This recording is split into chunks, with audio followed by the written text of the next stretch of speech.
Introduction. A lot of marketers have all sorts of wrong ideas about social media marketing. Some think that you only need to post viral content to get tons of traffic overnight. They actually believe that if you are able to pump that much traffic to your target website, a large chunk of those people will buy whatever it is that you are selling. Maybe you're selling services, maybe you're selling an event, or maybe you're selling products from an online store. It doesn't matter. According to this idea, you just need to have a lot of traffic, courtesy of viral content on social media, and you will get the conversions you're looking for. There is an assumption that social traffic, regardless of which platform it comes from and regardless of how you qualify that traffic, converts to sales readily. Sadly, none of these assumptions are true. In fact, all of them are tragically mistaken. If you believe in any of these, don't be surprised if you spend a lot of time, effort, and money, only to end up with a whole lot of nothing. Welcome to the club. Effective social media marketing can be reduced to one metaphor. Master this metaphor, and you probably will make money on autopilot with social media traffic. Screw up this metaphor or remain clueless to it, and you'll continue to struggle. You'll continue to believe that social media traffic can easily be generated through viral content. You might keep running after that unicorn, only to get tired and frustrated. It doesn't have to be this way. You just have to have the right metaphor or the right conceptual model to make social media marketing work for you. Best of all, you can make it work on autopilot. You probably have heard all sorts of set it and forget it systems. You probably bought at least one of these products. Well, they're definitely on the right track as far as their label. Social media marketing can be automated. It can be mastered to the point where it can produce income after you've set it. But getting there is another matter entirely, and that's the price people have to pay. And unfortunately, most people are not willing to pay that. They're excited about shortcuts, but they're not willing to take the stairs to get to the top. At the back of their minds, they're thinking that there has to be some sort of elevator. There is no shortcut. You have to work with this metaphor. And what am I getting at? Well, the secret to effective social media marketing is an inverted pyramid. It looks like a funnel. That is the metaphor you should have in your mind when thinking of ways to get traffic from social networks and social media platforms and turning that into cold, hard cash in your bank account. I need you to keep this idea of an inverted pyramid in your mind. It should have a wide base at the top. The top of that pyramid is heavy visibility.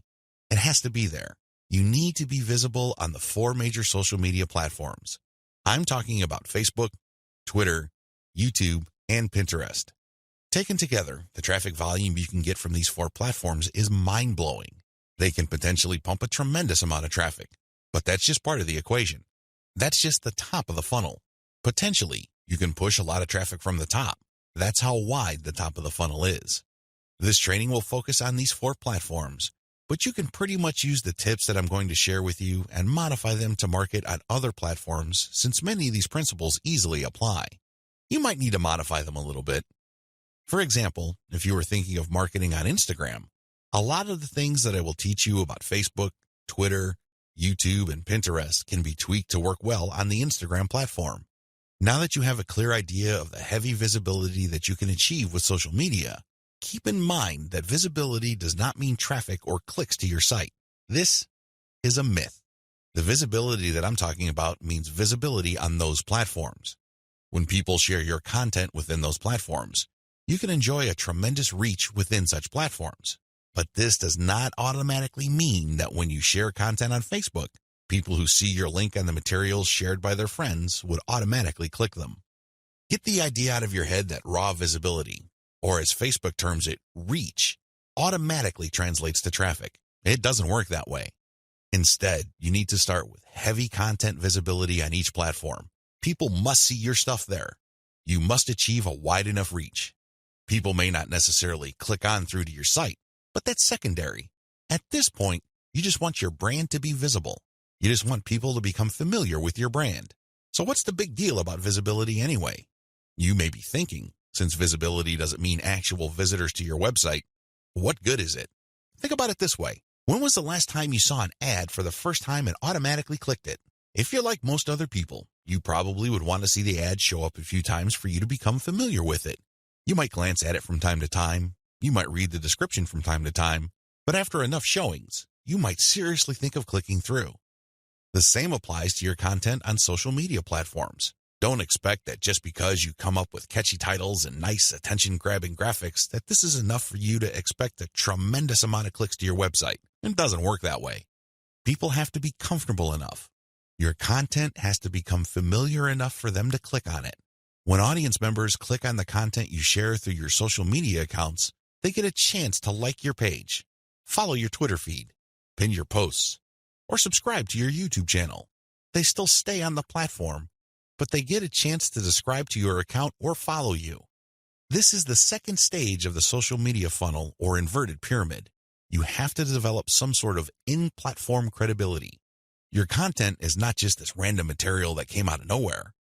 Even if people don't click on it, they see enough similarity in terms of branding, graphics, as well as other content cues so that your brand stands apart from everyone else's. Again, they may not necessarily be motivated to click, but with enough repetition through social media channels targeting certain topic categories and hashtags, your brand doesn't remain an unknown quantity. Once you have people checking your content out through your social media accounts, you can then send them call to action content, CTA. This content recruits people to your mailing list. This social content that you're sharing offers some sort of incentive. Maybe you're giving away a free booklet. Maybe you're giving away software. Whatever the case may be, there is some sort of giveaway to incentivize people to click on that link, enter their email address, and join your mailing list. Whether you use freebies, special content, special free tickets to an online webinar that's pre-recorded, it doesn't really matter. Whatever the case may be, the end game is to get people to join your list. The end game? Well, when you look at the funnel, the end game is to get people to that narrow end of the funnel. At that end, you're not necessarily getting them to click on an ad to buy something. You're doing something far more valuable. Instead, you're calling them to action so they join your list. You are converting your social media reach, meaning the top end of the funnel, to list membership, which is at the very narrow point at the bottom of the inverted pyramid. This is where the magic happens. Once people join your list because you have successfully incentivized them to enter their email on your squeeze page, you get a tremendous opportunity to build a long-term sales relationship. That's really the best way to describe it, because when people give you their email addresses, what they're really telling you is that they trust you enough to want to have a business relationship with you. This means you should not abuse that relationship. You should not send them garbage. You should not send them spam. And by spam, I'm talking about material that is not related to the topic of your list. Stay on message, because if you're able to do this, you would have a tremendous opportunity to shape the conversation and continue to sell and convert your list, not just once, not just twice, but over the long haul. There are many successful list marketers who make 7 figures every single year, and all they have is a mailing list. It all depends on how you build that list, who's on that list, and what you are selling on that list. Regardless of how you cut it, you can turn what would otherwise be a huge amount of social media reach into a loyal list. This is the secret to effective social media marketing. You probably haven't heard this before. I wouldn't be surprised, because the vast majority of social media marketing books out there try to trick you into thinking that you just need to harvest all this traffic from social media so people can click like monkeys on the ads on your website. Maybe that worked when Facebook first launched nationally. It definitely doesn't work today. Sadly, this is where too many marketers fail. They screw this up. Now that you know the secret, here's some bad news. This is precisely the point where too many marketers screw up. When they're sending social media content, they promote their squeeze page directly. Although the squeeze page gives away freebies and incentivizes people to sign up, this is too much too soon. And, not surprisingly, a lot of these marketers burn through a lot of exposure just to get people to their list. Worse yet, when these people join their mailing list, they're completely unprepared. They don't know what to expect. They're not properly conditioned. A lot of them are not even fully qualified to become list members. So what do? They end up doing a whole lot of nothing. This is actually the worst kind of list member. It's much better to just have a very tiny list, because if you have a huge list and almost everybody doesn't do anything to put money in your pockets, you're going to be paying for those list squatters month after month. Alternatively, you might attract list bouncers. These are people who join your list just to get whatever premium you're offering, download it, and then promptly unsubscribe. They have effectively bounced from your list. Effective social media marketing. Effective social media marketing means using your social media traffic and highly effective content shared on social media to build successful relationships. Your email list is going to be the platform you will use to convert the relationships made possible through all that social media traffic. You're essentially creating highly targeted mailing lists using content shared on targeted channels on social media. This is the secret to effective modern social media marketing.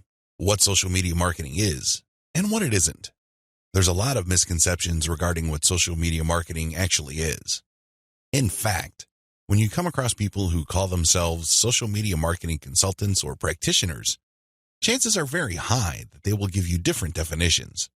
Part of this is due to the fact that there are many different points of emphasis when it comes to social media marketing. Some people focus on the content. Others pay more attention to the network that the content is going to be addressed to. Others give more of their focus to social engagement. Naturally, to the layperson, social media marketing is a big question mark. I understand if you're confused at this point.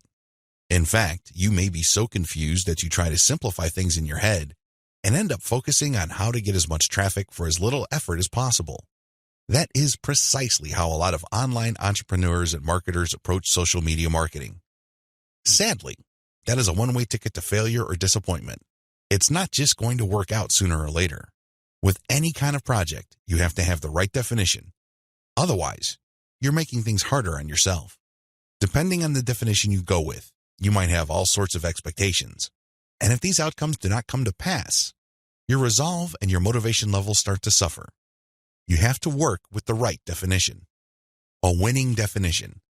With all of the above said, what is social media marketing for our present purposes? Well, since this training uses list marketing as its main vehicle for converting social media reach into cold, hard cash, social media marketing is all about content-based audience relationship building. Let me repeat that. Social media marketing is all about content-based audience relationship building. You need to use content in a strategic way. You need to speak to certain audiences and build a relationship with them. This relationship is not this broad word that makes people feel good, but ultimately doesn't mean much of anything. Instead, this relationship has a tangible form. And I am, of course, talking about your mailing list. Once you get people on your mailing list, that's when the fun begins. Everything else is just a workup or a preliminary prior to that point. You need to get people on your list. Social media marketing is going to be your primary vehicle to get people to your list. Everything has to revolve around that list. And this must shape, inform, and guide your social media actions. Managing your expectations. A content-based audience relationship approach to social media marketing sets different expectations compared to other ways of defining this type of marketing. When you read the typical social media marketing book, for example, How to Dominate Twitter, the focus is on traffic. Unfortunately, if that is your main goal, you end up with a the more the better mindset and you feel really depressed at the end of the day because the traffic doesn't come. Even if it does, there's not going to be enough of it. You have set yourself up to fail. When you use a content-based audience relationship building approach to social media marketing, your focus is on getting the right content in front of the right eyeballs to build the right levels of trust. This is a long-term game. It is definitely a marathon, not a sprint. Since that is your expectation coming in, you position yourself for a long-term victory. You're not going to be the typical failed social media marketer who jumps into the game with both feet, only to find out that the traffic simply isn't there. So what do? That's right, they quit. Manage your expectations by focusing on the right definition and you will be okay. The worst thing you can do right now is to sabotage any chance of future success by defining the problem the wrong way and filling your mind with all the wrong expectations. Social media marketing can build brands if. Now that we've defined social media marketing, the next step is to focus on the end result of this content-based audience relationship building approach. If you do everything right, you walk away with a brand. And let me tell you, that is the best asset you will ever have. Now, in terms of real-world traffic, you may get a low to moderate level of traffic, but if you build a solid brand, that traffic is all you need. That is qualified traffic. These are not random people just blindly clicking on links out of curiosity. These are people who are actually interested in whatever it is you are trying to sell. They want to truly learn more. They want to build a relationship with you because they want to know what you're about, like what you have to offer, and eventually trust whatever it is you are pushing. These are real people. And this is only possible if you build a solid brand. You have to deliver solid value. I wish I could tell you that content marketing is enough to do it. I really wish I could say that, but that is not true. That only explains part of the situation. Sure, you have to deliver content that people truly are interested in, but at the end of the day, when they join your list, they are expecting and deserve value. That's how you build a solid brand. When people join your list, they will quickly find out that they did not waste their time because you send high-quality updates that actually add value to their lives. Social media marketing can explode the rate at which brands are formed. That's why a lot of people are ranting and raving about social media marketing. But a lot of them are clueless as to how to build a solid brand. Most of the time, they just stumbled into it. I'll let you in on the secret. It's all about content-based audience relationship building. There are many different parts to that equation, and I'm going to walk you through them in a practical way in the following videos. In this section, I just want you to wrap your mind around the definition and the expectations that flow from it. This is how we tightly define the project that you're going to embark on. Anything less, chances are, you're going to beat yourself up unnecessarily because you just had unrealistic expectations. This is not one of those get-rich-quick schemes. This is not one of those overnight success stories. This requires real work. This is the real deal. Are you ready for the journey? Great. Let's get on to video 2. 8 reasons why you need to do social media marketing. Just to be sure, if you are in any way, shape, or form unclear as to the value of social media marketing, here are just 8 reasons why it needs to be part of your comprehensive online marketing plan. Maybe your current plan puts more emphasis on search engine marketing. Maybe you're currently focused on outreach. Well, those are all well and good. But to really round things out and add a lot more value to your current online marketing campaign, social media marketing has to be part of the equation. It doesn't have to take center stage. It doesn't have to be your overarching priority, but it has to be a part of the total mix. Here are just 8 of the thousands of reasons why your company, regardless of its size, needs to do social media marketing. Reason number 1, social media's huge direct and viral reach. If you build a solid page on Facebook, you develop a direct reach. This means that a certain percentage of people who like your page will see your updates. While it is true that Facebook has been reducing the organic reach of Facebook pages recently, there's a workaround to that.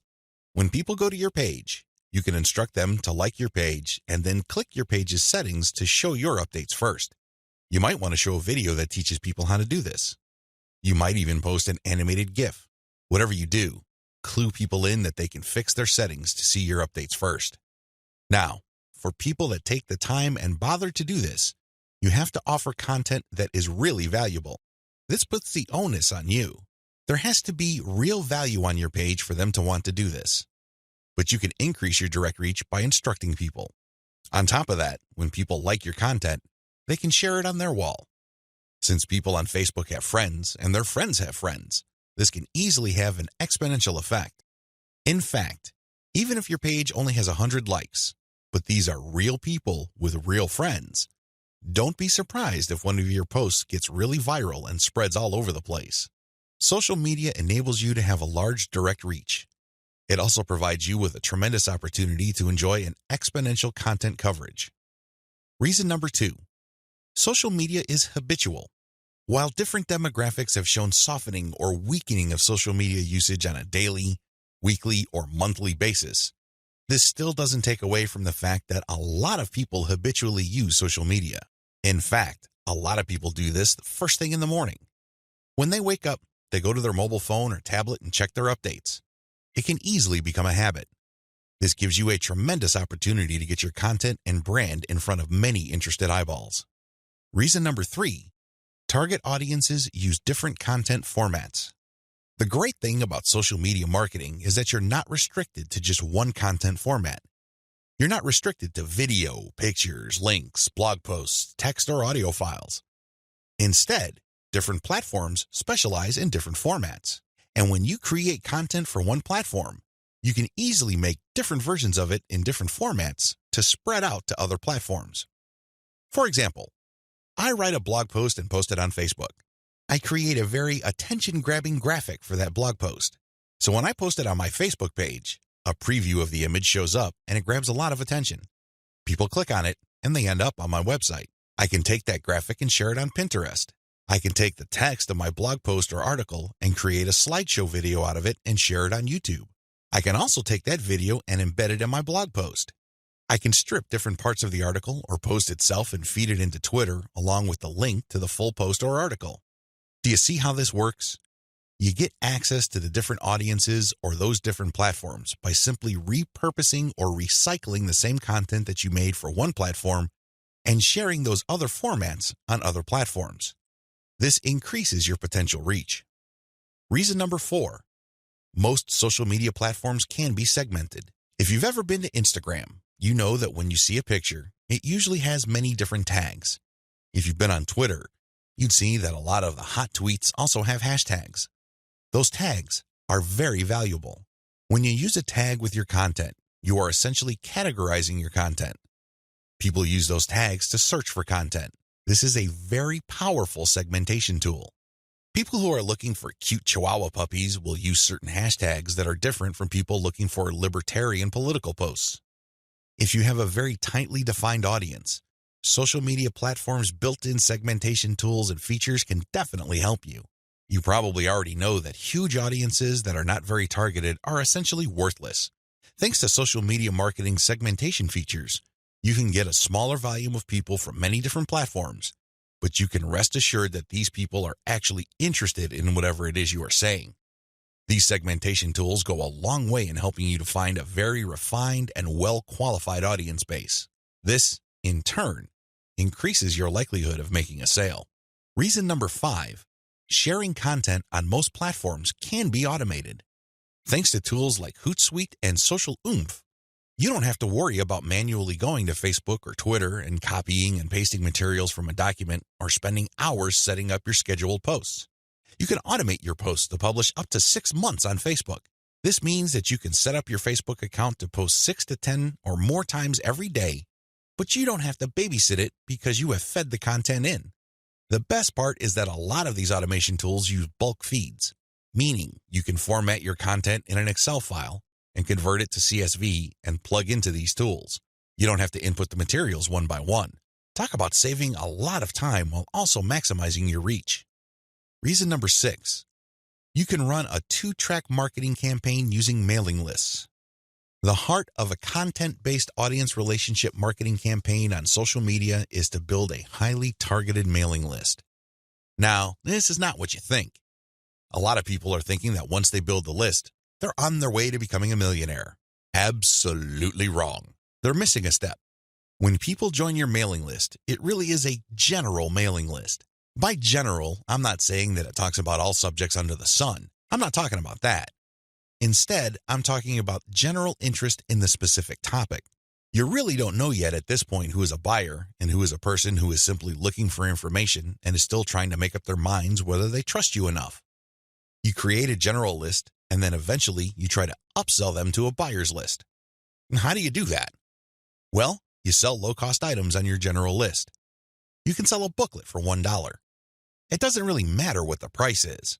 It has to be very low because what you're really trying to do here is that you're trying to give people a means to identify themselves as a buyer, and you want to make it as smooth and easy as possible. $1 is almost an afterthought to most people. They won't think that it's too painful to buy your product. But once they get to your buyer's list, you eliminate them from your general list, and now you have a pure list of buyers. That list, my friend, is a gold mine. That's where you send your money-making updates. That's where you get people to check out your case studies and get them to pay top dollar for whatever affiliate programs or original products you are pushing on your buyer's list. This is called a 2-track marketing campaign. It's extremely powerful, and it has made a lot of people rich. But you have to step away from the very common mistake of thinking that once you get a lot of people to your mailing list, you have it made. Absolutely wrong. There is another step that you need to take. Reason number 7, your brand gets natural repetition through multi-platform marketing. Assuming that all your social media accounts on all 4 major platforms look similar to each other, you get many bites at the apple. You really do. When people run into your brand on Facebook, there's a chance they might run into your brand on Twitter. If there is enough graphical similarity between your brands, then they can see that you're all over the place and they can converse or engage with your brand regardless of where they are on the internet. Eventually, this builds a tremendous amount of familiarity and people might become so comfortable that they join your mailing list when you call them to action. The best part of this is that it happens naturally by you simply creating accounts on all the major platforms. Your brand speaks to people who are interested in your niche, regardless of where they go. Reason number 8. Save money through content repurposing. Make no mistake about it, content generation is expensive. Even if you hire highly qualified, talented, skilled, and experienced people from countries with huge numbers of people who speak English as a second language, you can still be out thousands of dollars every year. High-quality writers from places like India, Pakistan, and the Philippines may be cheaper than American writers, but their costs still add up over time. One of the things about social media marketing that really excites me is the fact that you can create content and repurpose it into many different formats. This reduces your cost.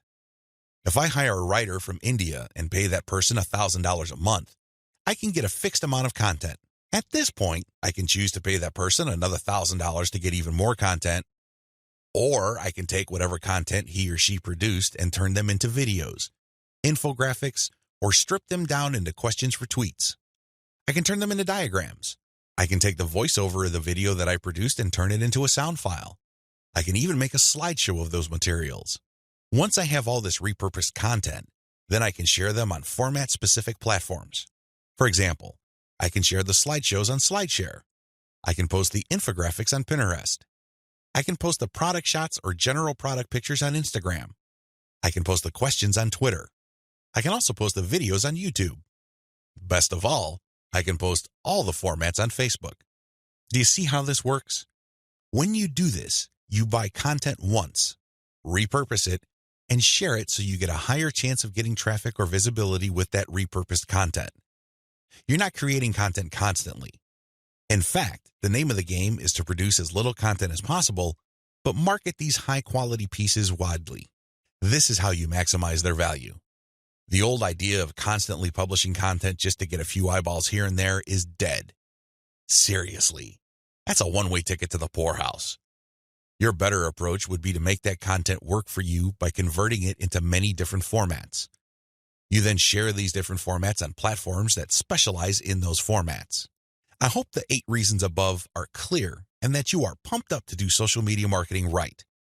In video 3, we're going to talk about picking a social media marketing campaign that is most likely to produce results for your type of online business. See you there. You need to modify your social media marketing campaign based on your online business type. I know this video is going to throw a lot of people off, but people need to understand this. One of the major reasons why a lot of otherwise intelligent and experienced social media marketers fail to get the results that they're looking for is the fact that they're using the wrong approach. Their approach to social media marketing and the websites they're promoting is a one-size-fits-all approach. Now, you don't need me to explain to you why that's a bad idea. It doesn't work in most areas of your life, and it definitely doesn't work when it comes to social media marketing. You can't look at this project with the mindset that as long as you pull traffic from social media platforms, then you can use the exact same method and the exact same communication tactics, regardless of the online entity or business you are promoting. Since we're using content to develop relationships on social media platforms, this one-size-fits-all approach is even more fatal. I mean, it's a bad enough idea as it is, but if you were to use a content-based campaign, it gets even worse. The reality is that different business types require different content and publishing strategies. You have to customize, modify, and tweak your particular content and publishing strategies on social media to fit the type of website you are trying to promote. Now, there are a huge number of website variations out there. In fact, there are too many. I would venture to say that the only limit really is your imagination. But if you were to categorize these different website types into 4 rough forms, they would more or less fall into the following: publishing, e-commerce or dropshipping, email lists, and traffic sales. Again, there are many variations of these, but if you were to look at the different types of businesses out there, you can pretty much reduce them to these 4 types. When you study these closely, they have different needs. They have different features that must be addressed. Otherwise, you're not going to get the results you're looking for. Unfortunately, a lot of social media marketers would try to promote a blog the exact same way they would try to promote a dropshipping or e-commerce website. Similarly, somebody who is essentially just trying to sell their social media traffic is trying to do content marketing like somebody with a blog. It doesn't work. It doesn't make any sense. The bottom line is obvious. Different strategies require different content types.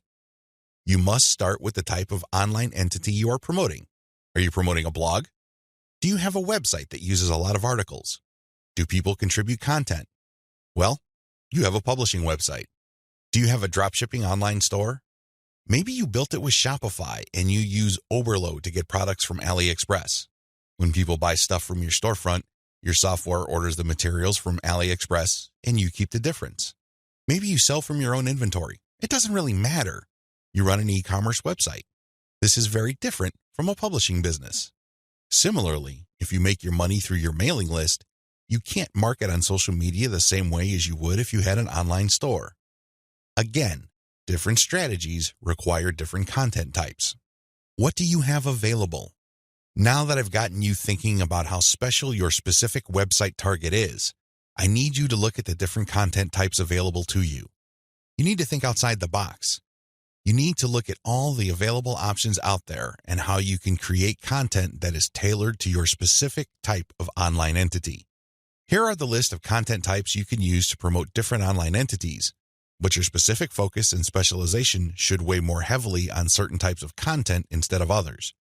Audio clips, slideshows, infographics, diagrams, blog links, videos. The bottom line, don't just think links. It really freaks me out. In fact, it really saddens me when I see a lot of otherwise capable social media marketers focus almost entirely on spreading their links. They think that this is the end game. Well, yes, links are important. I can see where they're coming from because when people click on a link, that's instant traffic. But you have to understand that depending on the type of target site you are promoting, you would build a tighter brand if you share different types of content. In many situations, you probably would be better off sharing more audio or infographics and diagrams than if you were sharing naked links because people are bombarded with links every single day. You have to pay your dues. You have to become familiar enough to your target audience members using these different content types for them to eventually trust you enough to click on your link. Unfortunately, a lot of people have this in reverse. They start with the links, and when they get desperate, they then use other types of content. At that point, they're a day late and a buck short. Don't do that. Instead, use the derivative content first, and then play up the links. Also, not all of these formats work with your particular style of website. I would suggest that you look at your competitors first and pay close attention to the type of content they are currently sharing. What kind of format do they use? Are they sharing mostly picture quotes? Are they focused primarily on video? Do they have a special fondness for diagrams? This is not random. This is actually telling you all you need to know about how to appeal to your target audience members. This is no time to be revolutionary and come up with something new completely out of left field. That's not going to work. There's a reason why your competitors are not doing this. At this point in the game, you should focus on what everybody else is doing and reverse engineer their formats. Once you have established a distinct brand, then you can experiment with different formats, different ways of doing things, and possibly coming up with something that is distinct to your brand. But until and unless you reach that point, you need to focus first on reverse engineering what everybody else is doing.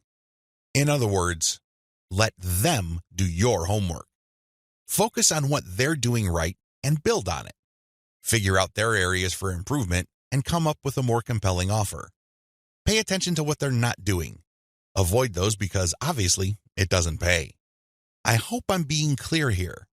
Make sure that your content types as well as your sharing strategies fit the type of business you're in. A little bit of reverse engineering can definitely go a long way. The classic way to do social media marketing and why it is a waste of your time. Before I jump into the actual meat and potatoes of this training, I need to devote some real estate to how other people are doing social media marketing. I need to do this because it's very tempting for people to engage in the same practices. I can see where they're coming from. It is easy. It's like seeing some chump change in front of you, and it's almost irresistible to fight the urge of bending over and picking up that change. But when you do that, it will throw you off. It will give you a false sense of incentive or reward, and don't be surprised if you end up giving into your worst instincts, only to walk away with less than nothing. This happens all the time because human beings, being the way they are, would always take the path of least resistance. Who can blame them? But by warning you about how this works out, it is my hope that you stay away from this and focus instead on investing your time, effort, and energy on the right way to do things. The classic approach to social media marketing. So what is the classic approach to social media marketing? Well, it's actually quite simple. Whether we're talking about Instagram, Twitter, or Facebook, you need to only follow, like, or friend people who are interested in your niche. You connect with all these people, and then after you have followed them, a lot of them would actually follow you back. For example, on Twitter, for every 100 follows, don't be surprised if maybe 20 to 30 people follow you back. Now, this is where it gets really bad. Classic social media marketers would then spam their followers. They would just send all sorts of unrelated garbage, and then they would unfollow. Do you see the pattern? Follow, get followed, spam, unfollow. I wish I could tell you that they do this sporadically, but instead, these self-professed professional marketers use all sorts of sophisticated software to do this. Up until a few years ago, this worked like a charm. This was a great way to get a lot of Twitter traffic, but not anymore. This pattern instead can get you banned. More importantly, whatever traffic you do manage to get using this tactic is not going to be any good. Why? There's no targeting. You're not pre-qualifying these people who would follow you. The only reason why they followed you in the first place is because you followed them first. Where's the selection there? Where's the targeting there? Now, you can make wild guesses, but ultimately, it's a volume game and it leads nowhere. The return on effort is not there. I'm not saying that you can't make any sales doing this technique. I'm not claiming that. But what I'm saying is that whatever rewards you get are not offset by the wasted time, effort, and energy, as well as opportunity costs involved. You're better off using a quality-based approach. Audiences are looking for quality. The bottom line to modern social media marketing is to use quality content. Your content will speak for you. Your content will do the pre-sales job regarding your brand. In other words, your content is your representative. It speaks to the values you want your brand to be associated with. The sad reality, even if the follow, get followed, spam, and unfollow technique still works for some people, the rules have changed. Social media platforms will reward or punish you based on engagement. If you want an extreme example of this, just look at Facebook. Facebook used to be a traffic goldmine. Not anymore. You need a really high level of engagement to preserve your reach on Facebook. If you get normal levels of engagement, good luck. That's how bad things are, and that's why I need to take this time to spell out why this classic social media marketing no longer works. Other failed methods. I would be remiss in my duty to educate you on failed social media marketing strategies if I don't also mention other failed techniques. First, hashtag hunting no longer works.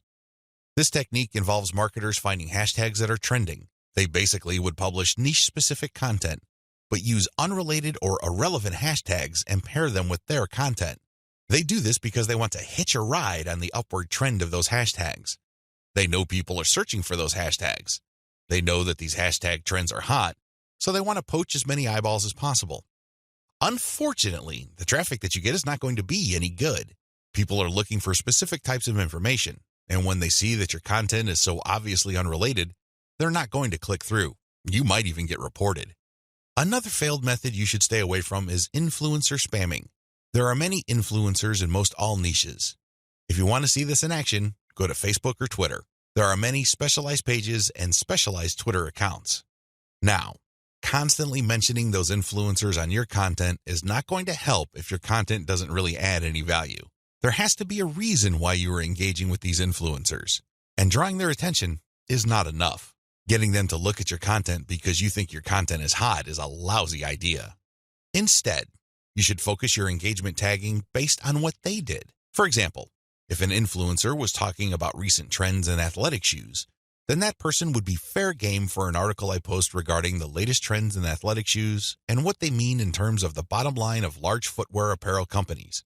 That influencer would be directly interested in what I have to say because I'm sharing content that is not only high quality, but is directly related to stuff he or she is already talking about. Do you see the specificity here? Do you see the direct link? Now, compare this with an influencer who talks only about Forex, and I tag that influencer when I'm talking about Bitcoin. That person's going to get annoyed. Do you see the difference? Finally, automated publishing with no outreach is not going to work. Basically, what you're doing is throwing spaghetti on the wall and hoping something sticks. If you're just publishing content on an automated basis on Twitter, Facebook, Pinterest, and other platforms, it's anybody's guess whether people would actually engage. You have to do some outreach. You have to draw eyeballs to your content. You have to find existing pools of highly qualified audiences and get your social media account in front of their eyeballs. Use your very best content. If you do this right, your automated publishing on social media will be greatly rewarded. Use a shotgun approach and you're probably going to get the same results as other failed social media marketers. 10 steps to faster and easier modern social media marketing. In this video, I'm going to give you an overview of the 10 steps I'm going to teach you in this training. This training is a product of many failed experiments. Believe me, if you've been exposed to some type of hot or groundbreaking social media marketing technique or strategy, I've been there. I've done that. This training is a product of all my experiences. I know what works and I know what doesn't. I also understand that people have different skill levels, time horizons, and project resources. I understand the limitations. I understand most people's concerns regarding social media marketing. Accordingly, I've come up with a 10-step program that appeals to most social media marketers, regardless of how small or how big their budget is, and regardless of their skill levels. If you're looking for a truly effective social media marketing game plan that you can set up to pretty much work on autopilot, this is it. Please understand that these steps that I'm going to lay out are exactly that, steps. You need to follow them. You can't skip a step. You can't assume that since I mentioned certain keywords or I'm talking about certain themes and topics that you have mastered this already. I need you to look at all this information with an open mind and pretend you are learning social media marketing all over again. If you don't have that mindset and you are all too eager to skip steps, don't be surprised if the plan that I'm teaching you will not work for you. How can it? You zip through it. You rushed. You skipped through certain key parts. You need to be patient with this program by going through each step. Don't go to the next step until you've mastered the step you're on. I know you're busy. I know you don't have the time, but you need to do this right. Otherwise, you only have yourself to blame if things don't work out. Are we clear? Okay. Here are the 10 steps to faster and easier modern social media marketing. Niche research and targeting. Content curation. Reverse engineer your competition's top content. Create fine-tuned payload content. Market your mailing list right. Unlock the power of repurposed multi-platform content. Automate content sharing. Scale up your targeting. Sell to your list differently. Reinvest your profits the right way. Those are the 10 steps. I know they sound pretty simple. They definitely appear pretty straightforward, but the devil, as always, is in the details. See you in the next video. How to do niche research and targeting the right way. I can't even begin to tell you how many times I've run into social media marketers and they automatically want to know about traffic generation. Forget about niche research. Forget about consumer intelligence. Don't worry about setting up the right site to get in front of the right target audience eyeballs. Let's just skip straight to the good stuff. That's the kind of mindset that I run into all the time. And that's why a lot of people struggle in this game. You have to understand that until and unless you find yourself barking up the right tree, you're just going to be chasing your tail. I know I'm using a lot of dog analogies, but these are the most appropriate. Most people are simply just chasing their tails and wasting a whole lot of time doing stuff that doesn't really add to their bottom line. A lot of these, and I would guess all of them, can be quickly dispensed with if people only did niche targeting ahead of time. In other words, know your audience. Since you have a clear profile of who your target audience is, the next step is to go to these different social media platforms and find them there. Believe it or not, whatever it is you are promoting, regardless of how esoteric, obscure, or weird it may be, there are already people on social media platforms talking about or showing interest in whatever you are promoting. I know it sounds crazy, it sounds weird, but it's absolutely true. Your job as a marketer is to find those audiences on these social media platforms. The way to do this, of course, is to identify your business's target audience. Sadly, most marketers don't even bother with this. Instead, they just look at social media marketing as a simple task of finding traffic. That's it. That's the name of the game. That's all there is to it. If you want to be successful, you need to be clear about who your target audience is. And believe me, this is not always easy. You're going to run into the temptation of making educated guesses about who your target audience members are. Most of the time, that doesn't work. Thankfully, there is an easier way. The more you take random shots in the dark, making all sorts of wild guesses, the more money and time you will lose. There's a shortcut here. Find your competitors. Seriously, just find them.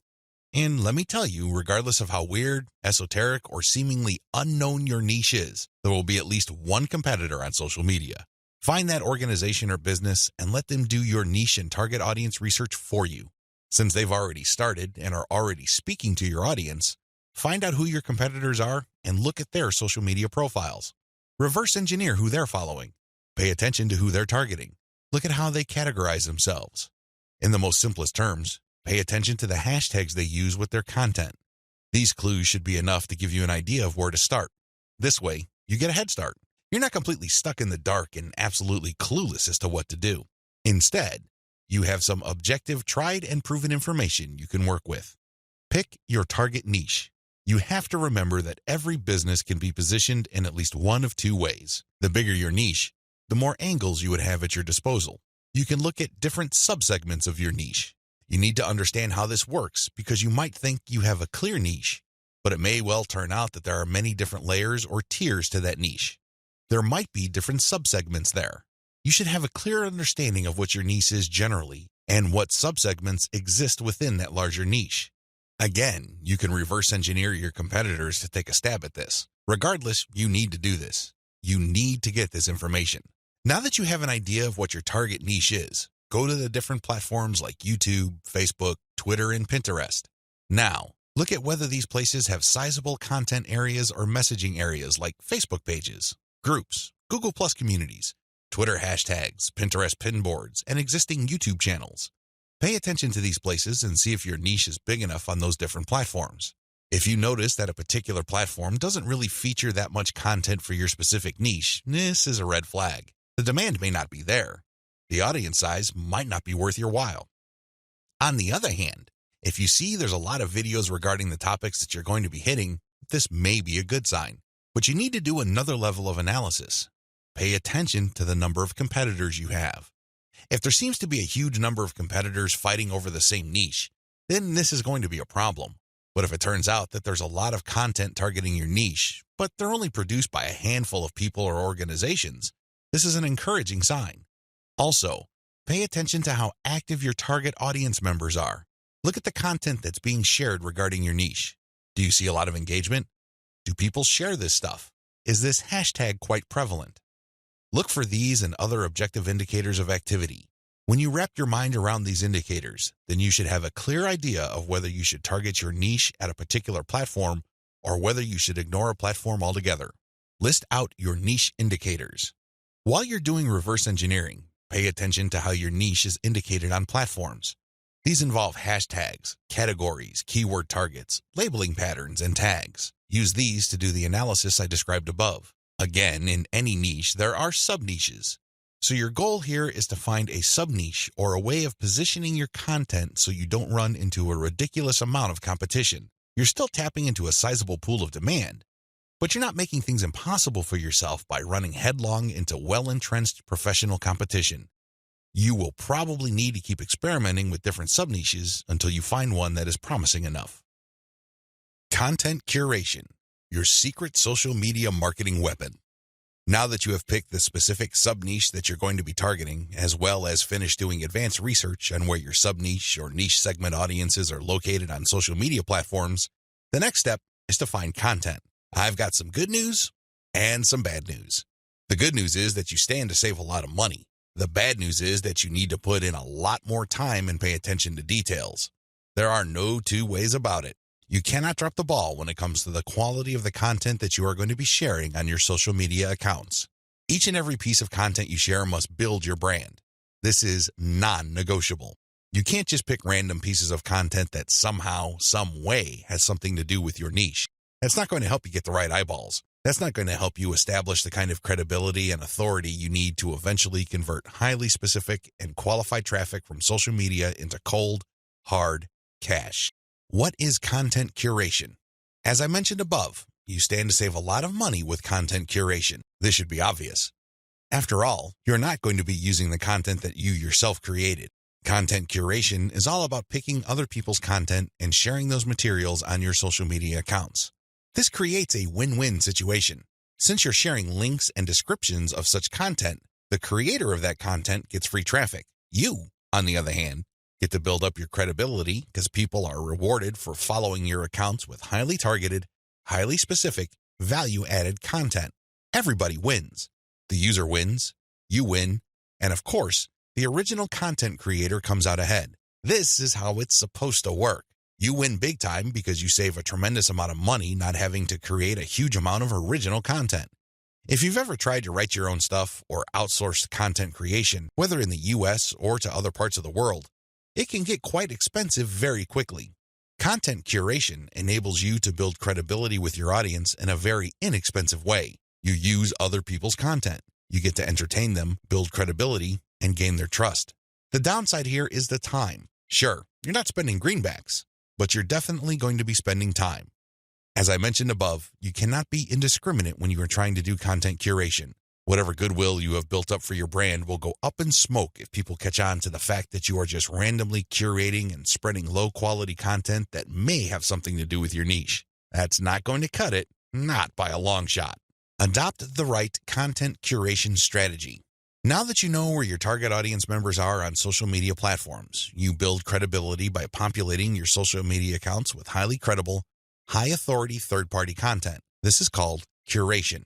In between those materials, you're going to be sharing your own original content. From time to time, you're going to call people to action to take a look at the incentives you're giving away for them to join your mailing list. This is how you play the game. When people follow you, they are rewarded with top-notch content. It doesn't really matter whether you produced that material or it was written by somebody else. Your followers get rewarded for following your account. They get niche-specific material. Eventually, you build trust with them because you only send them the very best materials. They start paying attention to your own materials. More importantly, they start noticing the content you share, which actively encourages them to sign up to your mailing list. This is the key. You intersperse your own original content. You create an impression of quality in their minds because you're sending only the very best third-party content.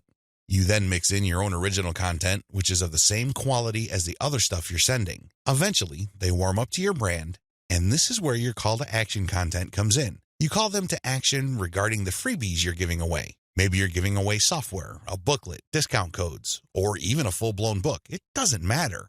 You are ethically bribing them to enter their email addresses so they can download the incentive. That's how you build up your mailing list. On top of all this, when people join your mailing list, you call them to action to share the emails that you're sending them. Maybe you should ask them to forward that email to their friends. Maybe you would want them to copy and paste the material and post it on their Facebook wall. The best part to content curation is that it's very easy to automate. Seriously, this is one way of content promotion that is very automation friendly. You only need to get the URLs of the third-party content that you're curating and plug them into an Excel sheet. You then convert the file into a CSV file, which is then imported by social media scheduling tools like Hootsuite and Social Oomph. You don't have to manually enter anything. You don't have to schedule everything by hand. You can do all of this through software. Isn't that awesome? You get to build credibility while at the same time minimizing work. Now, with that said, you need to pay special attention to the content quality. High attention to detail is the key. You have to resist the temptation of running basic keyword searches on Google or on social media platforms and grabbing anything that is somewhat related to your niche. That is a one-way ticket to brand destruction. You worked hard to build your social media brand. It really would be a shame to see it all go up in smoke because the content you're curating is very unpredictable when it comes to quality. There may be several days when you're sending the very best, cutting-edge reports on your niche, followed by a few days of just completely worthless content. What do you think prospective fans would think? Either they would think that your brand is unreliable or you're unprofessional. Whatever the case may be, you're not going to be convincing people that your brand focuses on the very best in your niche. You need to be very discriminating when you select your content. You have to read through the materials. Make sure that the content is alive, updated, and well-written. This, of course, takes time. The trade-off, obviously, is that you don't have to spend money. Regardless, you need to pay close attention to the content that you're sharing because it represents your brand. The quality it contains either makes your brand look good or erodes your brand. It's your choice. Reverse engineer your competitors' top content. In the previous video, I mentioned that you're going to have to mix in your original content. Now, the question that's probably on the top of your minds is, how do I know which content to produce? Well, there are two ways to do this, like I mentioned earlier in this training. You can try to figure out things on your own and engage in all sorts of experiments, or you can just simply allow your competitors to do your homework for you. I hope you can see which path is the easiest. It should be obvious. If you are sending the very best content on your niche, your original content must be at the same level or better. Otherwise, your followers are not going to take the bait. They're not going to trust your brand. They appreciate the fact that you're collecting all this information, and they're probably going to stick around and follow your social media accounts. However, you can't count on them to do much of anything else. There's really no incentive for them to join your mailing list. Why should they? Your content is not that great. They only need to compare the kind of original content you produce with the other top-notch third-party stuff you're sharing to see your weakness. Do you see the problem here? You have to produce top content if you want your brand to be credible. Thankfully, this is easier than you think. Simply reverse engineer your competitors. Look at their most successful stuff. How do you know? Look at the social media indicators of their content. How many likes does their top content get? How many shares? Is there any other indicator that shows that this content actually has traction? Maybe you should pay attention to the number of comments for that content. Maybe you would want to run a backlink checker on a piece of content and see how many other blogs or websites link to that piece of content. This is how you measure the overall success of any single piece of content so you can use it as a template, if you will, for your own content. I'm not saying that you should rip it off. Instead, I'm encouraging you to use it as a starting point and come up with something so much better. Focus on what works. When you look at your competitors' most social pieces of content, you are basing your own original content on themes and topics that actually work. They have traction with your target audience members. You're not wasting money or time taking wild guesses. This is one of the most common mistakes social media marketers make. They think that they have the best ideas regarding hot content in their niche, so they come up with all sorts of content that they think is just plain awesome, only to fall flat on their faces. I'm telling you, for every 100 pieces of those types of original content, maybe 10 would gain any sort of respectable traction in your niche. It's too expensive, and it burns too much time. Thankfully, there is a better way. You just need to reverse engineer your competitors' most successful content. Use that as a starting point. You can adjust them. You can modify them. You can come up with your own variations. But at least you get a head start. At least you're in the ballpark when you start off. You're not just taking random shots in the dark. Learn from your own success. After you have started curating and mixing in your original content, pay attention to your statistics.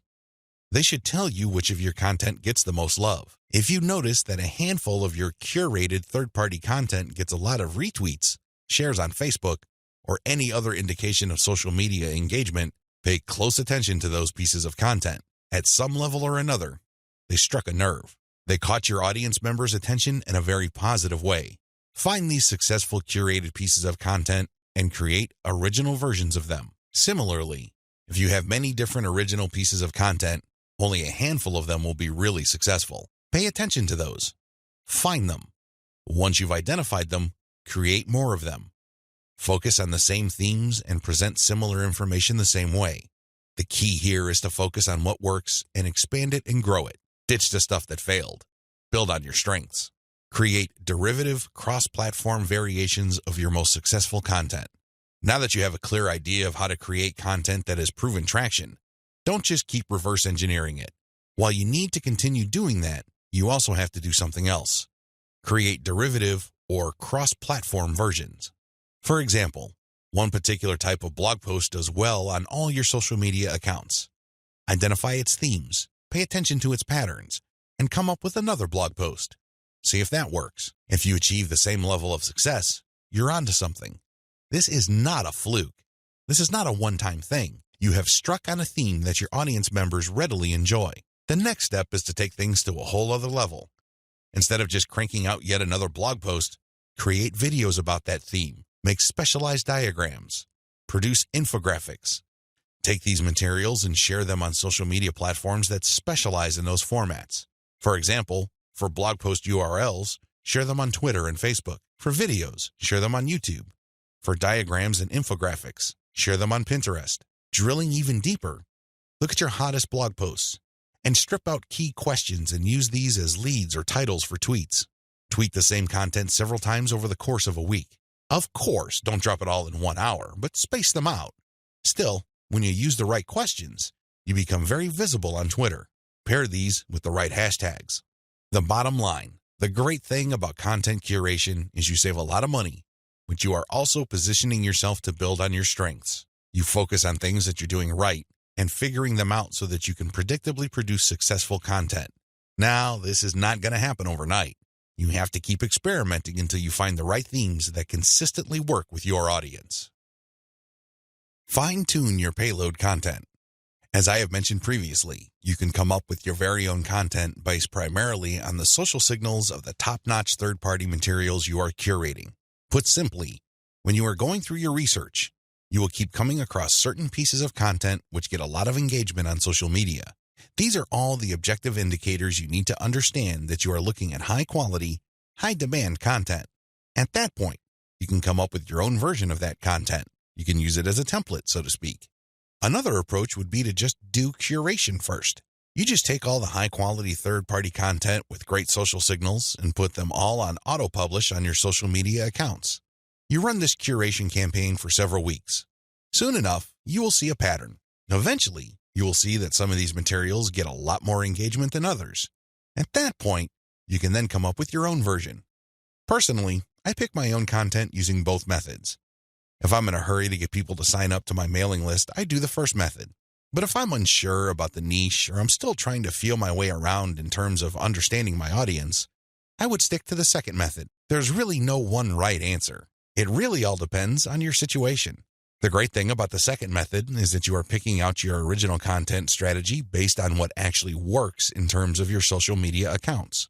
You have to understand that even though high-quality third-party content may have a lot of objective social signals, those signals may have been generated in different contexts. Maybe the original publisher was doing something that you may not be doing. Do you see how this works? Still, you can definitely do the first method if you're in a hurry. But if you have some time to spare, you might want to try the second method. Do curation first, let it run, and then pay attention to your statistics. You should be able to see a pattern. In fact, based on my experience, content that tends to do well often falls within a narrow range of themes. In fact, in some of my campaigns, almost all of the content that got a lot of love from the internet was focused on one question. That's how focused your audience's needs may be. You should pay a lot of attention to the following. Look at the engagement of the content and the click-through. A lot of social media marketers drop the ball at this point. They think that it's all about engagement. I'm telling you, regardless of how many likes, shares, or comments a piece of content gets, if people don't click through, those engagement signals are not worth much. Remember, at the end of the day, you want traffic. That's the whole reason why you're doing this in the first place. Getting caught up in how many shares, likes, or comments you get is not going to do you any good. You have to always pay attention to the click-through. There has to be some sort of ratio between total engagement and click-through. The higher the ratio of the click-through, the more attention you should devote to a piece of content. Study high click-through and high engagement content closely. Now that you have identified curated content that performs well, the next step is to analyze them with a fine-tooth comb. Ask yourself, what problems are people interested in when they read this piece of content? How are these pieces of content positioned or presented? Do they use some sort of emotional headline? Do they use subheadings that ask questions? Do they drag the person along? Or do they just lay out the information dead center? Pay attention to cosmetic issues. People do judge a book by its cover, and blog posts and articles are no different. How are these materials formatted? Do they have big pictures? Do they have header pictures? Do they use diagrams? What are they doing exactly? Once you've answered all these questions and you're comfortable with the answers you got, the next step is to create your own content specification sheet. This is going to be your template. Now, make sure that you're not just basing it on one successful piece of content. That third-party content might be a fluke. The company behind it might just have gotten lucky, and for some reason, that piece of content went viral. That's not going to help you. You have to base your template on the success of many different pieces of curated content. This way, you can be more confident of the fact that even if you barely comply with all the specifications, you would at least get some decent and positive results. Using the information above, Create payload content. Now that you have gotten your template together, you need to create your own high-quality, high-engagement original content. This content is going to be used to sell people on your mailing list. When they read this content, they're supposed to get excited about joining your mailing list. This is content that is most likely to be credible and most likely to be shared. Are you excited? Well, don't get too excited. A lot of people jump in with both feet and they end up sabotaging themselves because the payload content they create looks like an advertisement. That's obvious spam. Nobody's going to trust you with that. You're obviously trying to pull tricks and play games. That's not going to work. Instead, the content must be informative. Think of it as an infomercial. You're selling something, that much is obvious. But people have to walk away with solid value. You have to walk that tightrope. There's a thin line between shoving stuff down people's throats and providing solid value without asking for anything in return. You have to come up with a decent compromise between the two. The bottom line is, whatever you do, the content you produce must be valuable. It must add value to the lives of people reading your materials. That's how you build credibility. That's how you get people to get excited about your mailing list. Remember, your list is supposed to add value to their lives. It's going to be very hard to give that impression when the content that you share is worthless. I hope you can see that. I'll see you in the next video. Market your list right. Now that you have figured out your payload content, the next step is to understand what kind of giveaway you're going to have to use to get people to sign up for your mailing list. In an ideal world, people can see the value you bring to the table. They only need to look at the content you share as well as the crucial information they get from your premium content. They see this premium content and they see what you're about, what you have to offer, and why it's such a good idea to sign up to your mailing list. Unfortunately, things don't work out that way. Even if you have the very best blog posts and articles on your website, people still need a push to sign up to your mailing list. This is where incentives come in. You're going to offer free, high-quality premium content, but you're going to repackage it in a way that people would appreciate. Maybe you put in a book. Maybe you come up with some sort of cheat sheet or resource sheet. Or perhaps you can strip it all down into a booklet or even convert it into software form. Whatever the case may be, this premium free giveaway content is going to act as an incentive for people to join your mailing list. They get a copy of whatever it is you are giving away for free in exchange for their email. I call this an ethical bribe. You're bribing people to sign up to your list. Normally, they wouldn't. Only a very few people would take the time and bother to sign up for your list, regardless of how awesome your blog posts and articles are. That's just the reality. Finding out what to use as an incentive. I hope you can see the logic behind giving away freebies so people can sign up to your mailing list. People need a push. People need some sort of extra sweetener to get the deal going. They need something extra to get them off the fence and onto your mailing list. Now, the next step is to figure out what kind of incentive to give away so people would join your mailing list. The good news is, you don't have to start from scratch. You don't have to take wild guesses. You don't have to take shots in the dark. When you pay attention to your top-performing original content, you should have all of the information you need to come up with a compelling incentive. For example, if you run a gardening blog and you notice that a lot of people click on share and otherwise engage with your content on tomatoes, it's probably a good idea to come up with a free giveaway book on how to build your own inexpensive tomato greenhouse. You see how this works? Pay attention to your best performing original content. Look at the questions they answer and look at the questions they fail to answer. This way, you can use your popular content as a launching area for your incentive content. You let your readers know that if they need more information, and they will because the content that they're enjoying or missing certain items, they should click on this link. That link, of course, is your squeeze page. The squeeze page advertises your giveaway and lists out the reasons why people would want to download that giveaway. It's pretty straightforward. You're just offering premium content that your other freely available content is already pointing to. They're pointing to that content because they don't contain that material. They do a good job of building credibility and authority. They do a great job adding value to the lives of your readers, but it's also obvious that there are certain parts that are missing. For those extra materials, they have to sign up. It's absolutely free. It doesn't cost them a dime, but they need to sign up to your mailing list. This is how you set up your mailing list. It has to be closely tied to your premium content. Coming up with incentives or freebies that look like they came out of left field because they're unrelated to whatever it is you're currently doing is not a good idea. Chances are quite good that you're going to fail. When you come up with incentive content that is directly related to the materials you're already sharing, you create a feeling of value. There's also a feeling of exclusivity. After people have seen your content and have become aware of what you are and what your brand is about, you let them in on a special premium. This is a special deal that other people who haven't accessed your brand have no idea about. Position all your original content to push your mailing list first. To play up the value of your incentive content, you first have to promote the value of the mailing list. I know this sounds counterintuitive, but if you think about it, it makes all the sense in the world because, in reality, it's the mailing list they're signing up for. The freebie that you're giving away is just a bribe. It's intended to get people to enter their email address and nothing more. If you were to use all your original content to play up the fact that people can get this additional content, don't be surprised if people sign up to your list and quickly unsubscribe because they really don't care about your list. Again, you're walking a tightrope here. On the one hand, you want people to get excited about the premium you're giving away for free in exchange for their email address. On the other hand, you want people to see the value that they would get by being members of your mailing list. This is how you should play it. All your original content should push your mailing list first.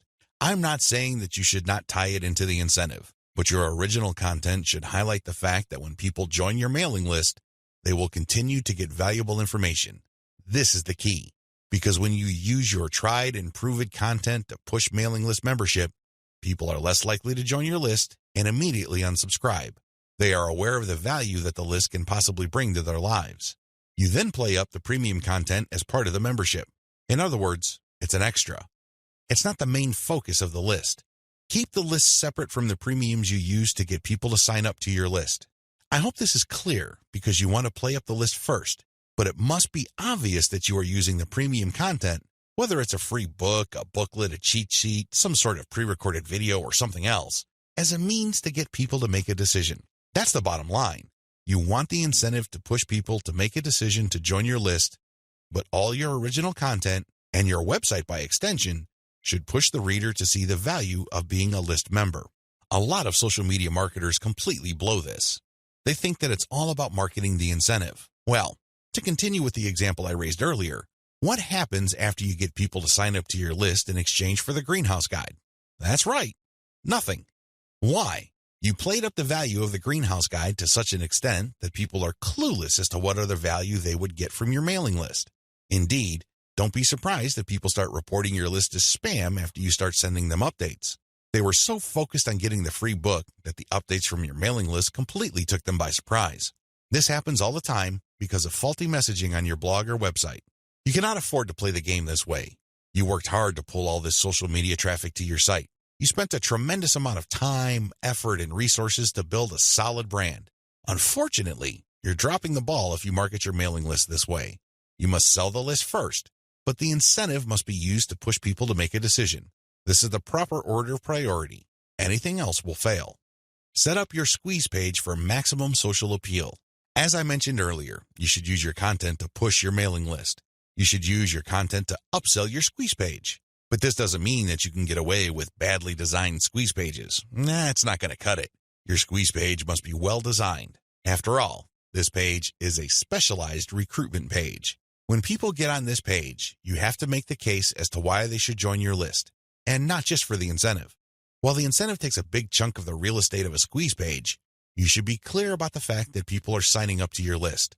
With that said, you have to make your case. Why should people bother with your updates? Why should people stay on your mailing list? What kind of value would they get? Remember, people are always asking what's in it for me. Your squeeze page must answer that question effectively, clearly, and powerfully. Your squeeze page must be well designed enough to be able to make that connection, while at the same time, it must be easy to market on social media. Maybe you should have a graphic on your squeeze page that can be easily posted on Pinterest. Maybe you should have a video on your squeeze page that can be easily shared on YouTube. There are many ways you can go with this. What's crucial is that your squeeze page must be social media ready. At the same time, it should also do a good job of recruiting people. Set up the right confirmation page. When people join your list, thank them and make them feel welcome. You also have to clue them in regarding the content they should expect to receive. Make them feel that they just did the right thing. Make them feel that they solved a major problem. Not only do they get access to the digital freebie you're giving away, but they're also going to be receiving valuable information regarding a particular topic that they have problems with. This is how you sell the list. Simply hyping up and over-promoting the premium is not going to help you convert social media traffic into cash. That's just not going to happen. You have to sell the list. You have to build trust in the list. Unlock the power of repurposed content. I've already described this in an earlier video, but this topic is so important it deserves its own standalone video. When you create original content for your blog or website, you already know that this content has some sort of traction in your niche. You already know that there is a significant amount of demand for this particular type of content. Not only did you base your decision on the social signals of your reverse-engineered competitors' content, but you're also picking out content choices based on your own statistics. In other words, you're basing your best content on tried and proven material. You're not taking shots in the dark. You're not taking wild guesses. You're not crossing your fingers and hoping that something sticks. Instead, you have based your decision on what actually works. Congratulations! But you shouldn't stop there. Once you have noticed that this content really performs based on the amount of clicks as well as the social media engagement it gets, the next step is to repurpose that content, turn them into other types of content, and reshare them on platforms that specialize in those content types. For example, if your blog post is getting a lot of retweets and clicks, you might want to strip the blog post into questions. This isn't all that hard because if you look at any type of content, it consists of answers to questions. The questions may not be obvious. The questions may not be plainly stated, but the content is meant to address certain concerns. These concerns can be reworded into questions. Strip your most powerful and best performing content into a series of questions. Each question then is linked to the article or blog post that answers it. Tweet these and pair them with niche-specific hashtags. By using automation tools, you can rotate different questions that essentially promote the same piece of content. Since you're rotating hashtags, there's a high chance that different people looking for different segments of your niche would become aware of your tweet and possibly click through. Another thing you can do is turn your article into slideshows. Each article brings to mind many different mental images. Come up with different pictures for each of the topics raised by your article and create a simple slideshow using PowerPoint. Share these PowerPoint presentations on SlideShare. You can also use other tools to create a video from your slideshows. Once you've created these videos, you can obviously share them on YouTube. Alternatively, you can look through the issues you raised in your blog post and turn them into infographics. Infographics are essentially stripped-down graphical forms of articles or blog posts. They focus on the most important points you raised and make them easier to understand by the viewer by converting them into pictures. Share these infographics on Pinterest. Finally, you should make sure that all your blog posts or articles have a nice header picture. This way, when you load the link on Facebook, a nice preview shows up. It grabs eyeballs and people are excited to share the content. On Facebook, you have a wide range of content formats to choose from. You can share links, videos, infographics, photos, diagrams, and even audio files. After you share materials on your Facebook page, you should then get the link to that post and then share that Facebook page link in Facebook groups that cater to your niche or a related niche. This is how you unlock the power of repurposed content. If you play the game this way, you spend less time creating content and more time promoting. Promotion is the name of the game. You may have great content, but it's not going to do you much good if people don't even know it exists. For every hour you spend creating content, you should spend 10 hours promoting that piece of content. This is how you build up a successful mailing list. This is how you create a solid brand on social media. Start with powerful content, but create different versions and spread it on many different social media platforms. Use automatic content sharing. Before I get into content sharing automation, I want to highlight one other important reason why you should repurpose your content. If your audience members keep seeing that you talk about the same stuff over and over again, chances are you will lose them. People want to hear new stuff. People want you to explore other related needs of theirs. They don't want you to basically keep recycling the same stuff over and over again. Unfortunately, that's precisely the kind of risk you're running if you simply focus on giving people more of the same successful stuff. You know that a particular content theme works. You know it gets a lot of engagement. You know that it draws a lot of clicks. It's perfectly natural for you to want to keep recycling that same theme. Don't do it. Focus on the very best way to present that theme and stick with it. Just do it a few times, but focus more on repurposing. This way, when people get into contact with your content, they can see that you are talking about something that appeals to them, but in different formats. They are more likely to pay attention. They're more likely to click through. They're more likely to share. Keep this in mind when it comes to repurposing. Don't think that Video 11 is completely optional. It isn't. You want your social media feeds to consist of highly successful content as much as possible. It really would be a shame to figure out what works, only for you to get lazy and just focus on text content. I'm sorry to say it, but text content can only take you so far, which brings me to content sharing automation. Since you're going to be sharing a lot of content, and much of this content being third-party as well as original and repurposed content, you're probably going to have your hands full if you decide to do this manually. First of all, since you're going to be covering many different platforms and sharing different formats on those platforms, you have a lot of forms to fill out over and over again. Sure, you may have created an account, one for each of those platforms, but submitting to those places requires you to fill in forms. Posting on Facebook involves form filling. Now, if you really don't have that much content to share, this should be barely manageable. But if you're looking to maximize your visibility by publishing on your social media accounts several times a day, you need to automate. Unfortunately, simply plugging in information into content publishing tools is not going to do you much good. You have to know when to publish. Believe it or not, the vast majority of your target audience members check their Facebook, Twitter, Pinterest, and YouTube accounts within a certain block of time every single day. Post outside of that block of time and you miss the eyeballs of the vast majority of your audience members. Sounds good so far, right? Well, here's the problem. Different audiences have different time preferences. How would you know? This is where experimentation comes in. First, you're going to have to share your content randomly at different times of the day. As much as possible, share content every hour. Set your content automation tools to publish every hour. Let this run for about a week or two. After the experimental period is over, check your stats. Facebook Insights, for example, will tell you when most of your page fans checked out your content.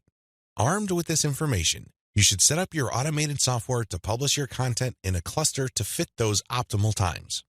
For example, in the experimental stage, you're publishing one piece of content every hour.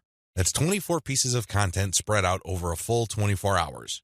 After you checked Facebook Insight, it turned out that 80% of your content views actually take place between 8 a.m. and 5 p.m.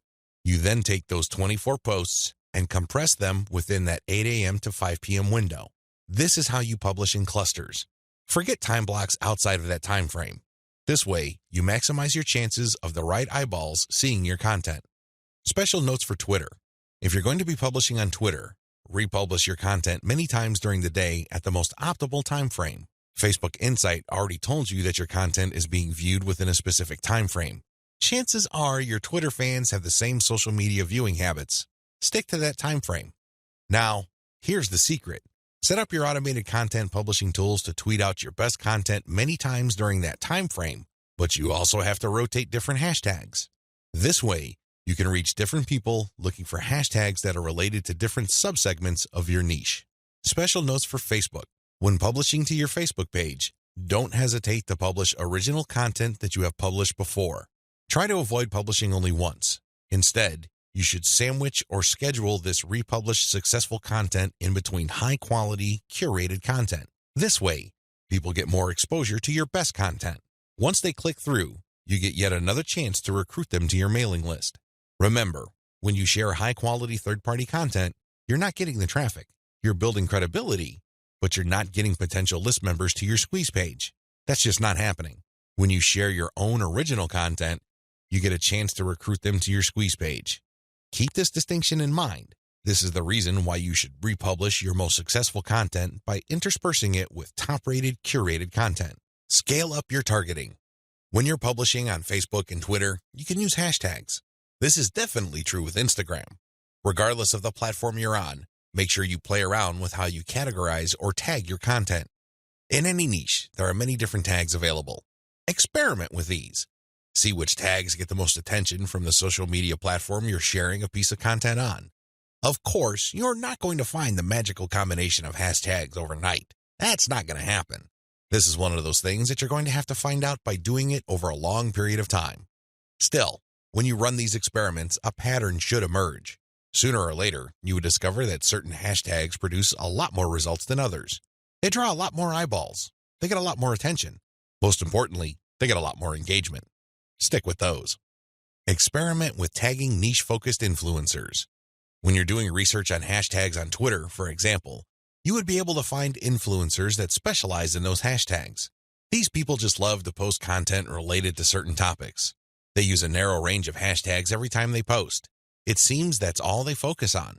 Find these people. Look at their content. Are people retweeting them a lot? Are they getting a lot of love for their content? Do they get a lot of engagement? Are people responding via Twitter? It should be fairly easy to see which accounts are influential in your niche and which aren't. Don't just focus on how many followers they have. Instead, look at the total amount of engagement they get, and also pay attention to the ratio of followers they have to the number of accounts they follow.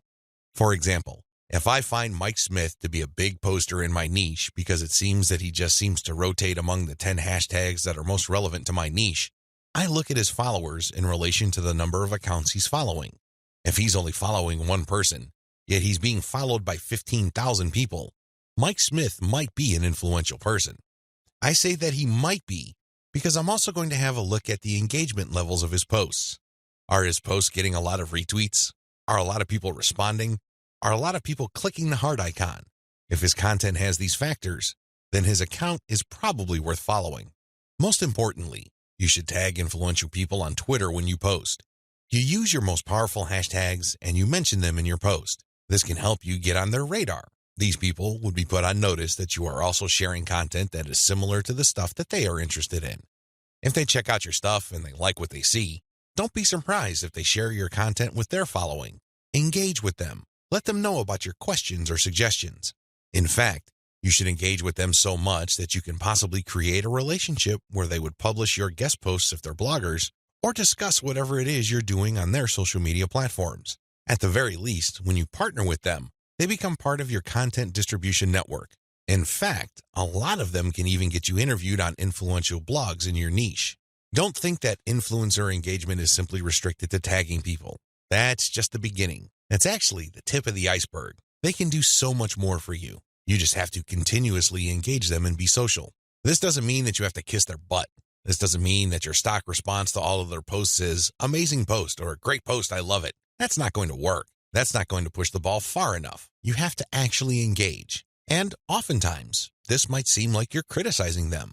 This might seem that you are offering a negative view, but you need to get their attention. You need to bring home the point that you actually know your stuff and that you are also credible in the same niche space. That's how you get them to take you seriously. That's the kind of engagement that builds respect.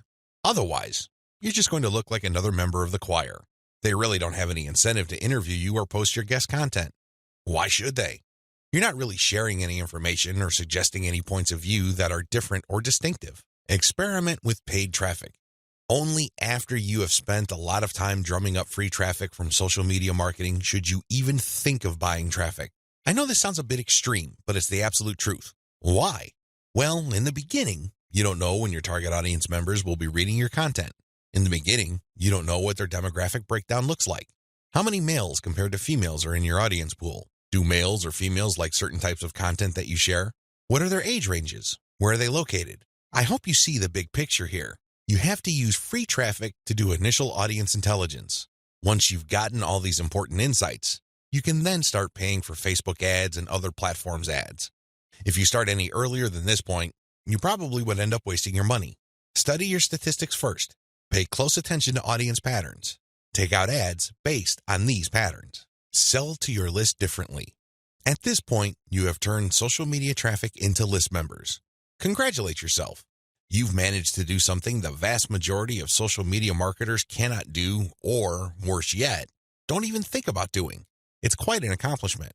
Unfortunately, even at this point, it's still too easy to drop the ball.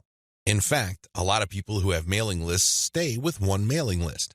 They think that as long as people who visit their blog sign up to their mailing list, they're good. Well, at a certain level, they're correct. A certain percentage of those list members will buy affiliate products that you promote on your list. A certain fraction of your mailing list will buy your original products. Some may even visit your online store and buy merchandise. But the problem here is that if you accept this scenario, you are settling for cents on the dollar. You really are. Don't you want to maximize the value of all your hard work, focus, and energy you invested in your venture? Wouldn't you want to maximize your return on effort? If you want to get maximum results from your mailing list, You have to sell your list differently. There are really no two ways about it. Every other approach would lead to, at best, mediocre results or, at worst, no results at all. Keep the following tips in mind. Use different content on your list. When people join your mailing list, chances are they join because they got exposed to some of your content. They already know what you talk about. They are already familiar with the quality of your content. They understand the themes that you focus on. That's why it doesn't make any sense for you to feature the same exact content on your list. Sure, you may make some changes. You might change the title. You might even switch things around. But people aren't dumb. They can see right through that. They can see that you are recycling content and feeding them stuff that they have probably seen before. Do you think this kind of practice builds confidence? Do you believe that doing things this way will build trust? Of course not. You have to use different content. What kind of content will you have to use? Well, first of all, you already know what your most popular pieces of content are. Start with these. No, I'm not talking about republishing them. I'm talking about analyzing them and seeing where the gaps are. Are there any questions that are left unanswered? Are there any questions that were raised by the answers that you gave in those popular pieces of content? These should be enough to get your mind going as to the kind of finely tuned, high-value content that you're going to be sharing on your list. Remember, your updates are the ultimate reward to your list members. Sure, you may have positioned your squeeze page to reward subscribers with a premium, but once they downloaded that premium, they really have no other incentive to keep reading your emails. Do you see how that works? So do yourself a big favor and make sure that the update content you send is the reward. That's how you get people to open your emails and read your materials over and over again. Reward them for being on your list. Don't drop your guard. Don't take it easy. Don't give in to laziness. This is your time to rise and shine. Everything else that happened before this was just a dress rehearsal. This is it. This is where the rubber meets the road, and you better perform. Use premium content. If you really want to hit the ball out of the park with your mailing list, send updates that really highlight how original the content is. Well, how do you do this? Use social proof for case studies. These are testimonials of people that have taken your advice or who have experienced certain things that you talk about. When people read these stories, they can't help but be engaged. They can't help but be absorbed into the narrative. These people sharing their testimonies are real flesh and blood human beings with real problems that your readers can relate to. That's the kind of compelling content that will take your list to a whole other level. Why? Most of your competitors are just recycling their stuff. Sure, they're recycling their best stuff because that material is tried and proven, but they're not really distinguishing themselves. They're not really doing their brand any favors by taking the easy way out. You have to commit to doing things differently. This is how you build loyalty around your content. Remember, when you're running a mailing list, your content is composed of the emails you send out. No more, no less. Upsell, upsell, upsell. I can't say the word upsell enough. If you want your list to make money, you have to upsell. Now, you don't have to be a hero. You don't have to overdo this. You don't have to come off like some sort of super salesman. If you're like most people, you know how annoying, pushy salespeople are. You probably will push back. You will probably tune them out and unsubscribe. I can't say I blame you. That's how most normal people respond to pushy salespeople. By upsell, I am just telling you to send content that highlights a problem and a solution. That's all upselling is. You remind people of their range of problems, and you remind them of certain solutions to them. Now, of course, just like with most things in life, there are good solutions and even better ones. Your job is to send email updates that get people excited about finding a solution and laying out common solutions that are good, but are not the best. What you're doing here is you're drawing their attention to the very best solution to their problems. For example, if you run a social media marketing mailing list, you can tell people that creating picture quotes and videos from pictures is a great solution to their original content needs. But an even better solution would be to automate these materials where people just click on images and all of a sudden, a video is created. It saves a tremendous amount of time, effort, energy, and most importantly, the created video would then automatically be uploaded to their social media accounts. That's the kind of distinction between good enough solutions and obviously superior solutions. That's how you upsell people to your list. You're still providing value. You're still answering their questions. You're still addressing their needs. But you're laying out a range of options. They can try to do things on their own or try to do things the way most people handle the problem, or they can try something else. When they look at that something else, that's when you sell your affiliate product, your original product, or your service. Regardless of how you do it, you need to upsell, upsell, upsell. I wish I could tell you that this was easy. I wish I could tell you that this is just a simple matter of laying out some alternatives and then playing up the best solution. The best solution, of course, pays you a commission and you make money off each sale. Unfortunately, it's not that easy and it's not that simple. Here's the reason. When people join your mailing list, they actually have different motivations. Some people are there because they just want to get the freebie, but they're too lazy to unsubscribe. You cannot really get rid of these people. These people don't open your emails. They cannot be bothered with reading your emails. They really don't do you much good. In fact, they can harm you because if there's enough of these list squatters on your list, your mailing list provider will charge you more money at the end of every month. You have to actively filter out your list based on open rates so you can get rid of these individuals. Again, you cannot eliminate them entirely, but you can minimize their numbers.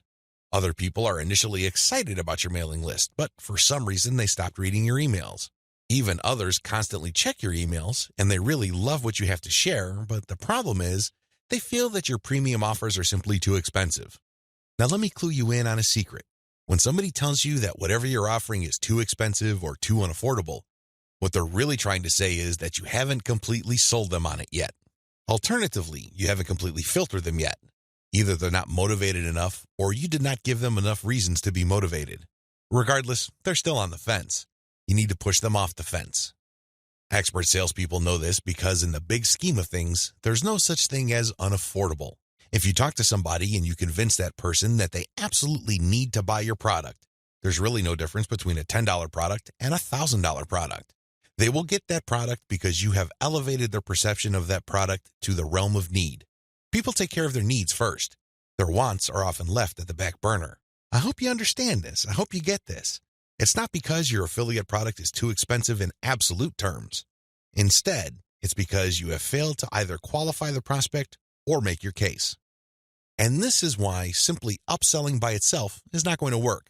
You have to take the next step, which I'm going to describe below. Use the $1 list filtration method. You have to filter your list members into two groups, interested people and interested people who buy. These are two totally different groups of people. Now, please understand that just because people open your emails religiously, it doesn't necessarily mean that they would buy from you. Like I said above, maybe you did not present your case properly. Maybe you did not qualify them properly.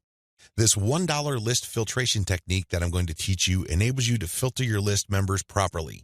What you would do is, instead of trying to upsell people to $19.95, $34.95, or $349.50, or any other similarly priced products, everything that you're going to be selling on your general list will be priced $1. No more, no less. By general list, I'm talking about the list all people who sign up to your mailing list get on. This is your default list. I want you to treat this general list as your starting list. This is kind of like the vast, unfiltered, generic mass of people who are interested in your brand. When you upsell people using $1 offers, you enable people to segregate themselves based on their motivations. These are people who are motivated enough to spend $1. In other words, they see the value in your content, and they are willing to put their money where their mouth is. Now here's the secret. There's really very little distance between paying $1 for something and paying $100 for something. This is a lesson I learned firsthand. When I first tried this, I thought the only people that will get on my dollar list are cheapskates. These are misers. In the back of my mind, I thought that they're just not going to buy big-ticket items. Boy, was I proven wrong. If somebody is able to psychologically hurdle the distance between 0 and 1, they can, given enough exposure and enough content, hurdle the difference between $1 and $100. This is not theory, nor is it speculation. I see this all the time with my own two eyes. Your job is to filter your general list. You're basically telling people, when you run these $1 offers, to prove to you whether they are just interested or truly interested. This is a self-segregating mechanism. Use it. People who sign up for your general list are interested in quality content.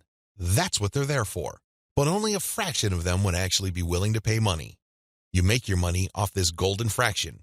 You use your buyer's list to make real money. Again, you have to sell your list differently. This applies to your two types of mailing lists as well.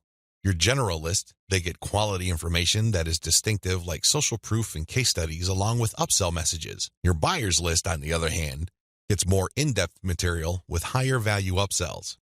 Again, if somebody's willing to go from $0 to $1, you have a tremendous opportunity to get that person to go from $1 to $100, $1,000, or whatever amount you want. Now, keep in mind that the higher the dollar value, the lower the conversion rate, but you get the point. You have to get people to segregate themselves based on their readiness, willingness, and eagerness to buy. And since $1 is essentially friction-free, this list filtration method works like a charm. Reinvest your profits the right way. By this point, the $1 filtration method has enabled you to make a decent chunk of cash every single month from social media traffic. The next step is to create a business. At this point, you might be feeling that you're just engaged in a hobby. It's a well-paid hobby, but still a hobby nonetheless. This too can be a trap. This can hold you back from the great success that you could otherwise achieve with social media.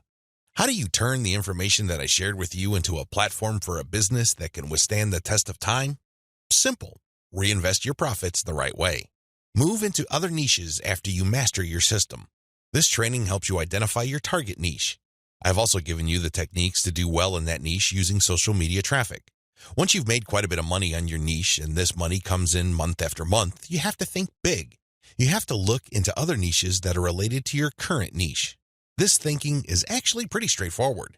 If you have already mastered your niche to the point that you're making automatic income month after month, then you can apply the same system to other niches that are closely related to the one you're in.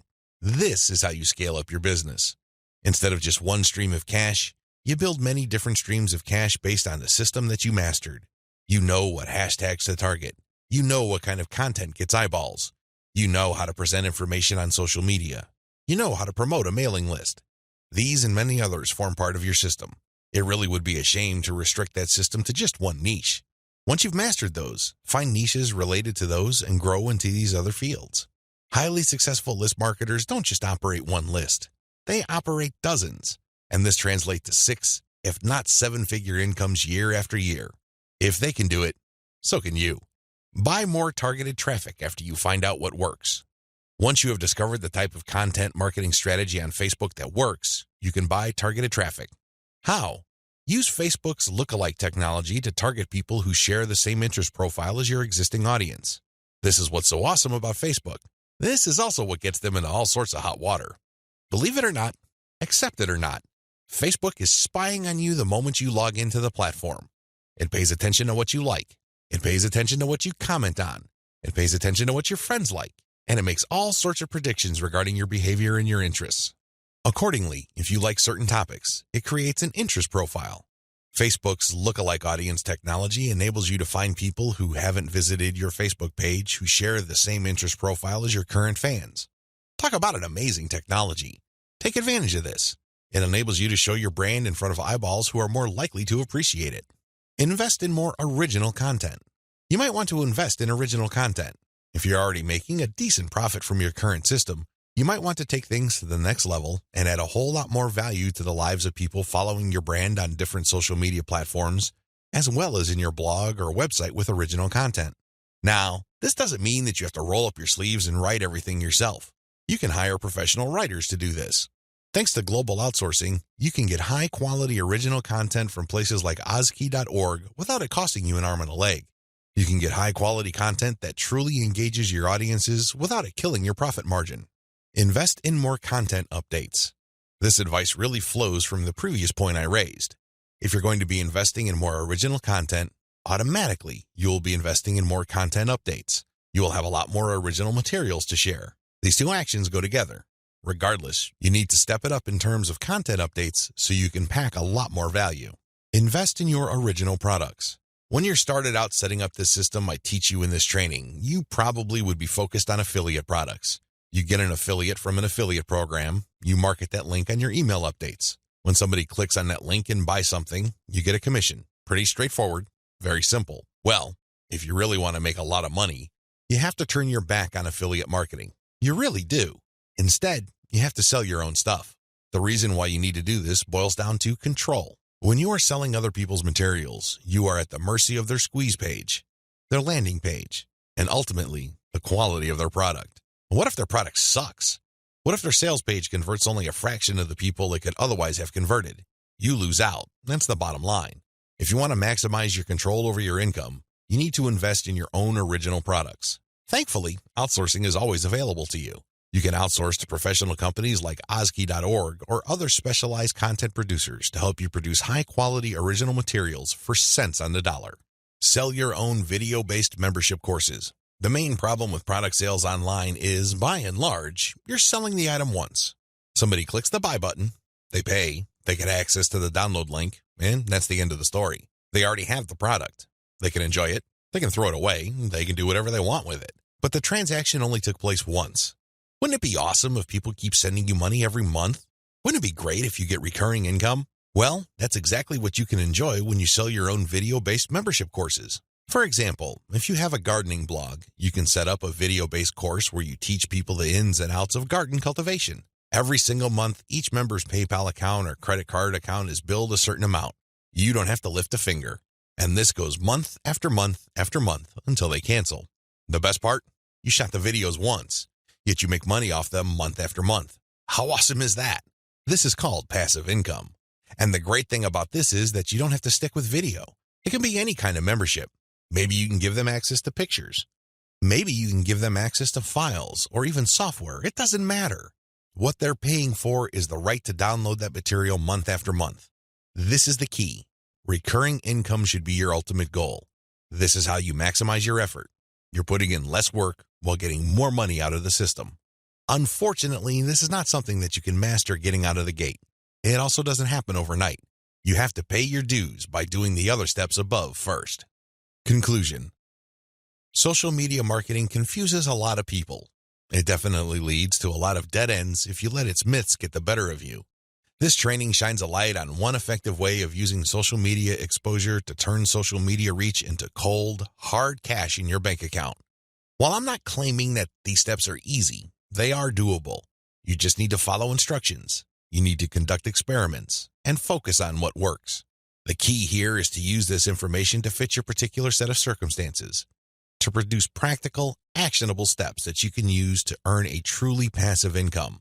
Don't move one step ahead until you've mastered the previous step. Now that you have all the information that you need to succeed, please understand that none of this will make you rich if you let it stay in your head.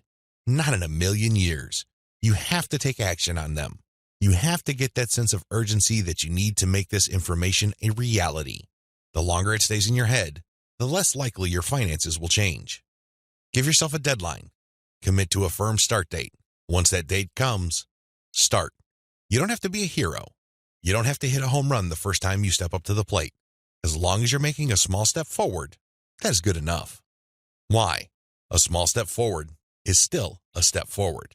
You have to keep doing it. You have to take step after step. It doesn't matter what side of the bed you woke up on. It doesn't matter what you're feeling. None of that matters. What matters is you stick to the plan. If you're able to commit and focus, you will succeed. I wish you nothing but the greatest success. Thank you for watching this training.